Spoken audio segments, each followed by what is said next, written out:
Passo, então, a palavra à senhora Carla Cristine Giacomin, presidenta do Conselho Nacional dos Direitos do Idoso. Meu bom dia a todos. Eu gostaria de agradecer a oportunidade de estar aqui. Cumprimento na pessoa do próprio senador Suplicy a mesa e cumprimento na plenária, na pessoa da pessoa mais velha que aqui se encontrar, a vontade que temos de estar defendendo efetivamente os direitos da pessoa idosa. Eu havia feito uma apresentação sobre o que mudou na política nas políticas públicas desde a implementação do Estatuto nesses 9 anos. E eu trago a notícia que há 40 anos o Brasil é informado de que está envelhecendo. Então, não dá para dizer que a gente não tenha informação. Porém, a gente não tem mais necessidade. Quem tem necessidade é a girafa. A gente, como ser humano, a gente tem direitos, né? E direitos de toda a ordem, políticos, civis, econômicos, culturais. Só que essa é uma novidade, envelhecer. Ninguém quer ouvir dizer sobre isso, ninguém quer falar sobre isso. E a postura que a sociedade e o governo têm adotado até agora é aquela dali. Quer dizer, eu não escuto, não vejo e não falo sobre o envelhecimento. Porém, como diz a professora Cecília Minaio, na família, embora o idoso viva a maior parte das vezes dentro de uma família, a sua presença é um incômodo. E sofre mais os mais pobres e aqueles que têm mais dependência física e mental. Enquanto o próprio Estado brasileiro violenta o idoso quando ele promove um imaginário que aterroriza os idosos, pois os coloca como responsáveis pelos desequilíbrios da previdência, das políticas sociais e de saúde. Então, a defesa que nós fazemos ao envelhecimento com dignidade é a defesa do envelhecimento, do direito à vida. Nós queremos que as pessoas entendam e que essa casa entenda a velhice como um direito, como uma etapa natural da vida. E a gente só vai envelhecer se a gente tiver sido cuidado ao longo da vida. Porque da célula à sociedade, toda a vida humana se encontra marcada pelo envelhecimento. Nós temos um cenário jurídico... Tá, desculpa, eu estou com medo do tempo, então eu estou acelerada. Nós temos um cenário jurídico que nos apoia, que coloca, por exemplo, a Constituição, o Estatuto do Idoso, os códigos de consumidor, Código Penal, Códigos Civil, né? Que apoiam os idosos, mas, em contrapartida, nós temos uma grande desinformação da sociedade, um analfabetismo, uma apatia política, uma cultura de massas que tolera a discriminação contra a pessoa idosa, faltam políticas específicas para a pessoa idosa e toda forma de abuso é cometido dentro da casa, fora da casa e pelo Estado brasileiro. Então, o Estatuto estabelece que a velhice é um direito personalíssimo. E isso tem que ser integrado e incorporado à mentalidade brasileira. E ainda não o foi. Não o foi, inclusive, nesta casa. Porque quando a gente discute a discriminação por idade, a aposentadoria compulsória aos 70 anos, a gente está discutindo que se estabeleça que qualquer um, com qualquer idade, tenha direito a trabalho, tenha direito ao exercício das suas funções. Então, se é direito, será que está sendo cumprido nesse país? Porque a velhice está sendo desrespeitada na família, nas ruas, no trânsito, nos consultórios, nos hospitais, nas instituições asilares, nos serviços públicos e privados. Há casos de denunciados de violência contra idosos em todas as unidades da federação. E o Estatuto garante prioridade, atendimento preferencial imediato e individualizado nos órgãos públicos e privados prestadores de serviços. Mas não basta ter uma fila específica. Nós estamos querendo muito mais do que chegar e ser atendido. Nós estamos querendo acesso a serviços de qualidade. Nós estamos querendo acesso a uma política que nos entenda e que não chega um gestor agora para aprender como se faz. Todo gestor que muda, e a gestão vai mudar agora em vários municípios, o gestor assume e fala assim: eureka, estamos envelhecendo. Isso não pode ser uma novidade, isso aí é uma realidade. O Estatuto também estabelece preferência na formulação e na execução de políticas sociais públicas específicas. Mas eu coloco aqui a minha contribuição para esse momento, que é o seguinte: na legística, que é a lei que ensina a gente a fazer leis, uma parte é a necessidade da lei. A lei é necessária, o Estatuto é necessário, porque tem um grande componente da população que estava desprotegido. Então, está comprovado que o Estatuto é necessário. Mas, além de ser necessária, a lei é eficaz? Quer dizer, ela está produzindo o efeito que ela quer? Nós estamos com 9 anos. A minha sugestão é que no ano que vem, são 10 anos do Estatuto, que no ano que vem essa casa discuta todos os meses o Estatuto do Idoso, capítulo por capítulo, com toda a responsabilidade que essa casa tem de fazer o Estatuto ser melhor, ser mais eficiente, ser mais eficaz e atuar, de fato, em quem mais precisa, que é a própria pessoa idosa. Nós precisamos que todas as políticas citadas no Estatuto venham aqui dizer o que estão fazendo. E se não fazem, por que não fazem? E quando o orçamento chegar para ser aprovado, que o senador e os senados, os senadores aqui, verifiquem se lá no orçamento está escrito pessoa idosa.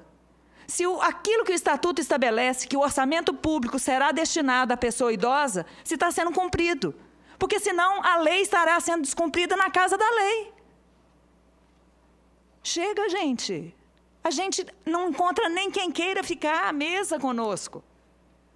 Então, é necessário criar estruturas, e isso é papel dessa casa também, que potencialize a aplicação do Estatuto no enfrentamento à violência. O Estatuto cria a necessidade da denúncia da violência. Mas denunciar não basta, é preciso enfrentar a violência.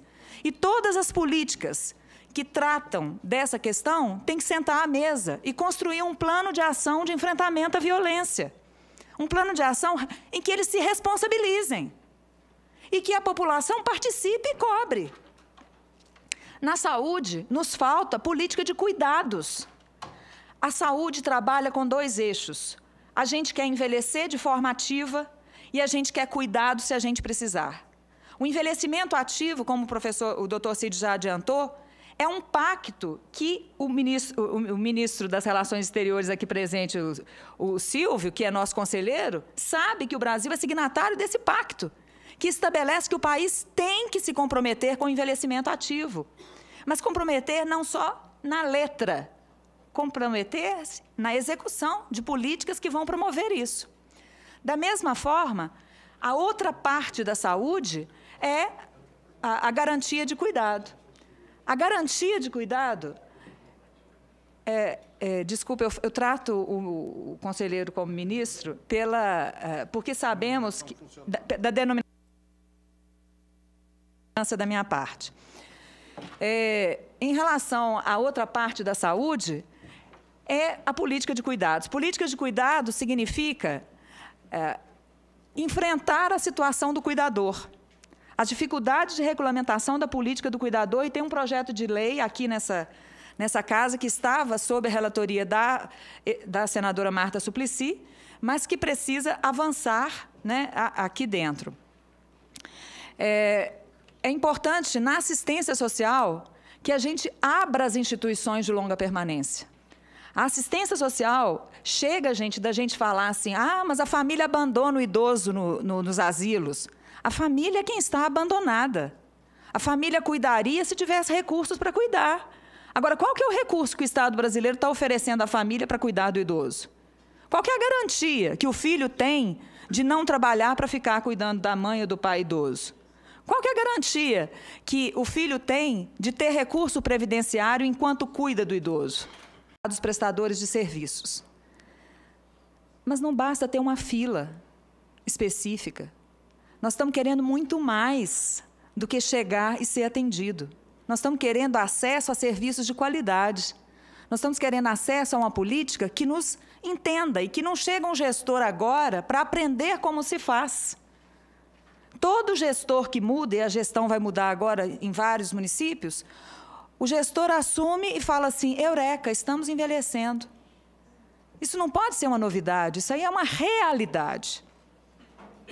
O Estatuto também estabelece preferência na formulação e na execução de políticas sociais públicas específicas.